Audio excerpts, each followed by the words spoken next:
बबूता जी उनको लेकर भगवान शंकर के पास गए और भगवान शिव शंकर ने उनको 4 वरदान दिए। बाबा ज्योतिराम जी ने कहा कि हे प्रभु, यदि आप मुझ पर प्रसन्न हैं तो मुझे ये 4 वरदान दो। पहला ये कि इस दुनिया के अंदर एक सबसे बड़ा दुख है एक मां के लिए। जिस भी औरत की गोद हरी हो जाती है, कोख खुल जाती है, वो औरत धन्य हो जाती है, वो औरत संपूर्ण मानी जाती है। महेंद्र सिंह, पूत बिना नारी से अधूरी, नारी बिना पूत बिना नारी की कदर नहीं पूरी, और नारी जो बनावत ओ हो पूत जरूरी। हे प्रभु, इस दुनिया के अंदर यदि कोई औरत आती है तो उसको पुत्र से जरूर नवाजो, औलाद जरूर दो, लेकिन बहुत सारी माताएं बहनें ऐसी होती हैं जिनकी कोख नहीं खुलती और उनके दुख को मैं देख नहीं सकता। इसलिए मुझे ऐसा वरदान दो कि कोई मेरे दरबार में आए तो मेरी भभूति चुटकी से उस औरत की कोख खुल जाए। भगवान शिव शंकर ने कहा तथास्तु।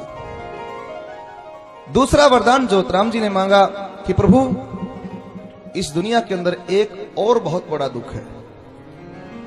इंसान के आंतरिक दुखों की कमी नहीं है, लेकिन एक गृहस्थ परिवार के अंदर, जिसके अंदर माँ बाप भाई बहन सभी होते हैं, और यदि उस परिवार में कोई आदमी शराब पीता हो, दारू पीता हो, तो वो घर स्वर्ग होते हुए भी नरक हो जाता है, क्योंकि एक शराब 100 बीमारियों की जड़ है। मेरे बाबा, यदि कोई मेरे दरबार में आकर अपनी शराब छुड़वाने के लिए मुझसे प्रार्थना करे तो मेरी भभूति चुटकी से उस इंसान की शराब छूट जाए और उसके घर में खुशियों का आवास हो, निवास हो। भगवान शिव शंकर ने कहा तथास्तु। तीसरा वरदान मांगा कि हे प्रभु, इस दुनिया के अंदर बहुत सारी आत्माएं घूमती हैं, बुरी बुरी आत्माएं।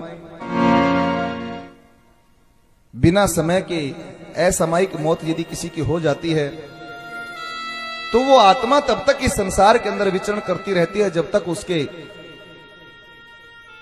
उसकी मुक्ति का समय नहीं आ जाता।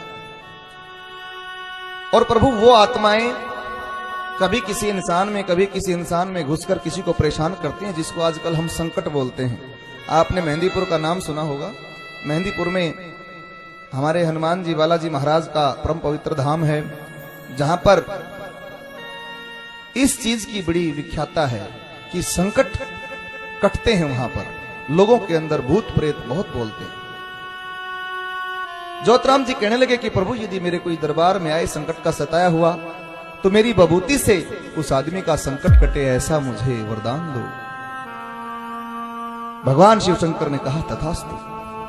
3 वरदान मिले तो ज्योतिराम जी धन्य हो जाते हैं, लेकिन दिमाग में आई बात, कहने लगे प्रभु, एक वरदान और मुझे दो, मैं प्रार्थना करता हूं आपसे। वो क्या कि इस दुनिया के अंदर शाने सेवड़े भी बहुत हैं जो चलती हुई आत्माओं को काबू में कर लेते हैं और उनसे मन चाहा कार्य करवाते हैं। प्रभु, मैं भी एक आत्मा हूं, आपने मुझे वरदान दिए हैं, मेरे पास अब ताकत हो गई है, लेकिन यदि कोई शाना सेवड़ा मुझे अपने आप काबू में कर लेगा तो वो जो चाहेगा वो मुझसे करवाएगा। इसलिए मुझे ऐसा वरदान दो कि कोई भी शाना सेवड़ा, कोई भी कितना भी ताकतवर कोई तांत्रिक क्यों ना हो, मुझे कबू काबू में ना कर पाए। भगवान शिव शंकर ने कहा तथास्तु। ज्योतिराम, आज से तुम एक देव हो और देव के अंदर जितनी भी ताकत होती है वो सारी मैं तुम्हें प्रदान करता हूं। तुम जाओ, इस संसार का भला करो, तुम एक अच्छे कार्य के लिए निकले हो, मेरा आशीर्वाद तुम्हारे साथ है।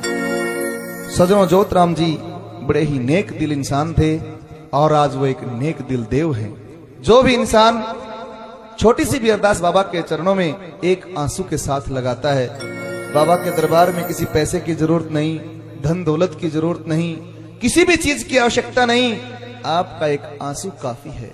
बाबा के दरबार में एक आंसू यदि उनके चरणों में पड़ता है तो ज्योतिराम जी द्रवित हो उठते हैं। वो दया के सागर हैं, अपने हर भक्त का बेड़ा पार करते हैं। कितना भी बड़ा रोग क्यों ना हो सजनों, ज्योतिराम के दरबार में कैंसर, ब्रेन ट्यूमर, टीबी, भयंकर से भयंकर असाध्य रोगों का निवारण करते हैं ज्योतिराम जी, कोढ़ तक ठीक करते हैं। ये चमत्कार हैं ज्योतिराम जी के, कभी देखना, एक नहीं हजारों में ऐसे आप लोगों को ज्योतराम जी के चमत्कारों के उदाहरण बता सकता हूं कि ज्योतराम जी ने क्या क्या ठीक किया है। किसी आदमी को कैंसर हो और कैंसर बड़े बड़े अमेरिका तक के डॉक्टरों से ठीक नहीं होती, आखिर में आदमी को मरना ही पड़ता है। लेकिन ज्योतराम के दरबार में आने से कैंसर जैसे भारी रोग भी ठीक हो जाते हैं। ऐसे वो देव, उनका वरदान ही, उनका आशीर्वाद ही काफी है आप लोगों के लिए। इसलिए मुझे आज तक ऐसा देव कोई नहीं मिला। और सबसे बड़ी बात तो यह है कि वो अपने भक्त के हृदय की बात समझते हैं। मात्र एक अरदास पर वो काम करते हैं, उनको किसी बात का लोभ लालच भी नहीं। तो ऐसे देव को बार बार नमन है, सत सत प्रणाम है। वो देव सदैव सदैव इस दुनिया के भक्तों का कष्टों का निवारण करता रहे, भलाई करता रहे। हम बाबा से प्रार्थना करते, मेरे देव कभी अपने भक्तों से दूर मत होना।